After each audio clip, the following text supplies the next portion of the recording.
នឹងមានឋានៈដ៏ប្រសើរឧត្តមហើយគេនឹងថ្វាយព្រះនាមថាព្រះរាជបុត្រានៃព្រះដ៏ខ្ពស់បំផុតព្រះអង្គនឹងគ្រងរាជ្យរបស់ព្រះបាទដាវីតជាឯកកោរបស់ព្រះអង្គនឹងគ្រងរាជ្យលើរាជអ៊ីស្រាអែលអស់កលជានិច្ចតើធ្វើដូចម្តេចឲ្យការនេះកើតឡើងបានក៏ខ្ញុំមិនបានលូតលាស់ជាមួយនឹងបុរសណាផងព្រះវិញ្ញាណបរិសុទ្ធនឹងយាងមកសន្ធិដ្ឋលើនាងគឺព្រះចេស្តាដ៏ខ្ពង់ខ្ពស់បំផុតនឹងគ្របបាំងនាងដោយស្រមោល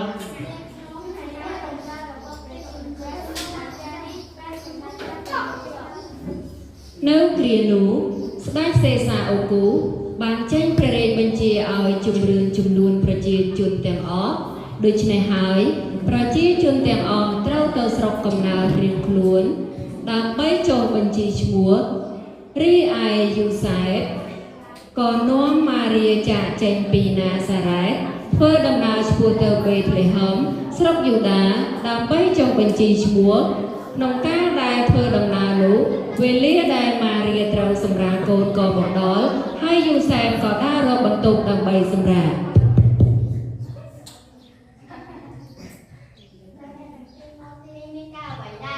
សំទោសនៅទីនេះមានបន្ទប់ទំនេរទេប្រពន្ធខ្ញុំមានផ្ទៃពោះនាងត្រូវការសម្រាលតើនៅទីនេះមានបន្ទប់ទំនេរដែរឬទេចាំមកតែខ្ញុំទៅសូមម្ចាស់ផ្ទះសំណាក់របស់ខ្ញុំសិន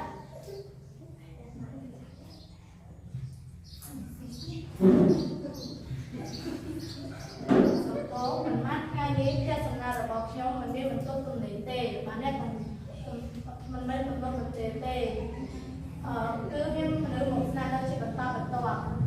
ប៉ុន្តែខ្ញុំដើររកអស់ហើយគ្មានផ្ទះសំណាក់ណាទំនេរសម្រាប់ឲ្យពួកយើងទាំងពីរនាក់ស្នាក់នៅទេតើនៅទីនេះមានបន្ទប់ណាដែលរំបងសម្រាប់ឲ្យពួកយើងស្នាក់នៅដែរឬទេខ្ញុំមានប្រាសង្កត់ទាំងមួយប៉ុន្តែទាំងពីរមិនប្រកាន់ទេតែទាំងពីរតែស្នាក់នៅដែរអរគុណលោកស្រីហើយគឺយើងអាចទៅបានទៅវេលាយប់នោះដែរក៏មានពួកកងវៀងមួយក្រុមកំពុងតែឃ្វាយជាមរបស់ពួកគេនៅឯវាល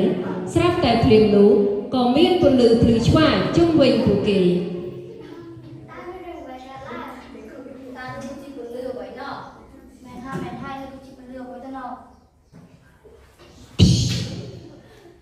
កុំខ្លាចអីមើលខ្ញុំមកប្រាប់ដំណឹងល្អដល់អ្នករាល់គ្នាពីសេចក្តីអំណរយ៉ាងអស្ចារ្យសម្រាប់បណ្ដាជនទាំងអស់គ្នាត្បិតនៅថ្ងៃនេះមានព្រះអង្គសង្គ្រោះមួយអង្គប្រសូតដល់អ្នករាល់គ្នានៅក្រុងហ្លួងដាវីតអ្នករាល់គ្នានឹងឃើញនេះជាទីសម្គាល់សម្រាប់អ្នករាល់គ្នានឹងឃើញព្រះអារោះមួយរុំនឹងសម្ពុតផ្ដេកនៅក្នុងស្នុកសត្វ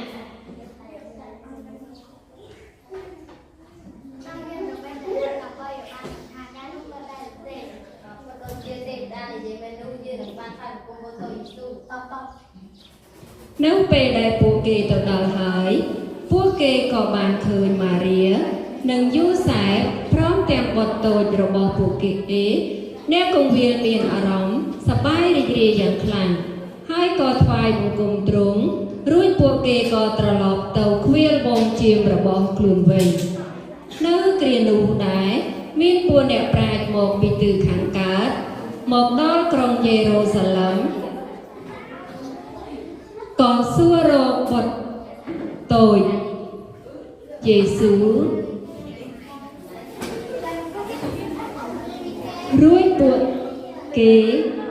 ក៏ទៅក្នុងរាជវាំងជួបនឹងស្ដេចហេរ៉ូត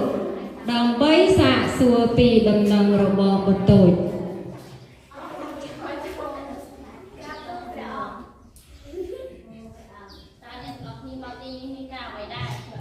ក្រាបទូលព្រះអង្គពួកយើងមកទីនេះគឺចង់ដឹងដំណឹងអំពីបុត្រតូចតើព្រះមហាក្សត្ររបស់ជនជាតិយូដាដែលទៅនឹងប្រសូតទ្រង់គង់នៅឯណាយើងខ្ញុំបានឃើញការរបស់ព្រះអង្គរៀននៅទិសខាងកើតហើយពួកយើងចង់មកថ្វាយបង្គំទ្រង់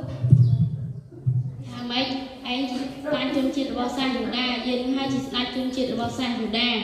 នៅពេលដែលស្ដេចហេរ៉ូតឮពីរបស់អ្នកប្រាជ្ញហើយទ្រង់មានប្រតិយព្រួយខឹងយ៉ាងខ្លាំង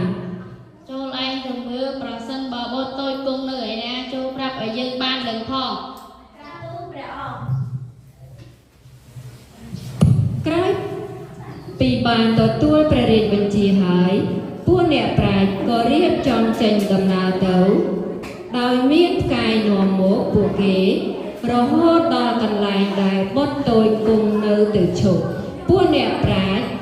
ក៏ចូលទៅក្នុងផ្ទះឃើញបុត្រតូចយេស៊ូវនៅជាមួយយូសែបនិងម៉ារីពួកគេមានចិត្តសប្បាយរីករាយយ៉ាងខ្លាំងរួចពួកគេក៏ក្រាបថ្វាយបង្គំព្រះអង្គព្រមទាំងយកទ្រព្យសម្បត្តិរបស់ខ្លួនមានដូចជាមាសគ្រឿងក្រអូបជ័រល្វីងទេមកថ្វាយព្រះអង្គចុះយើងសរសើរដំណើរដល់ព្រះដ៏ខ្ពស់បំផុត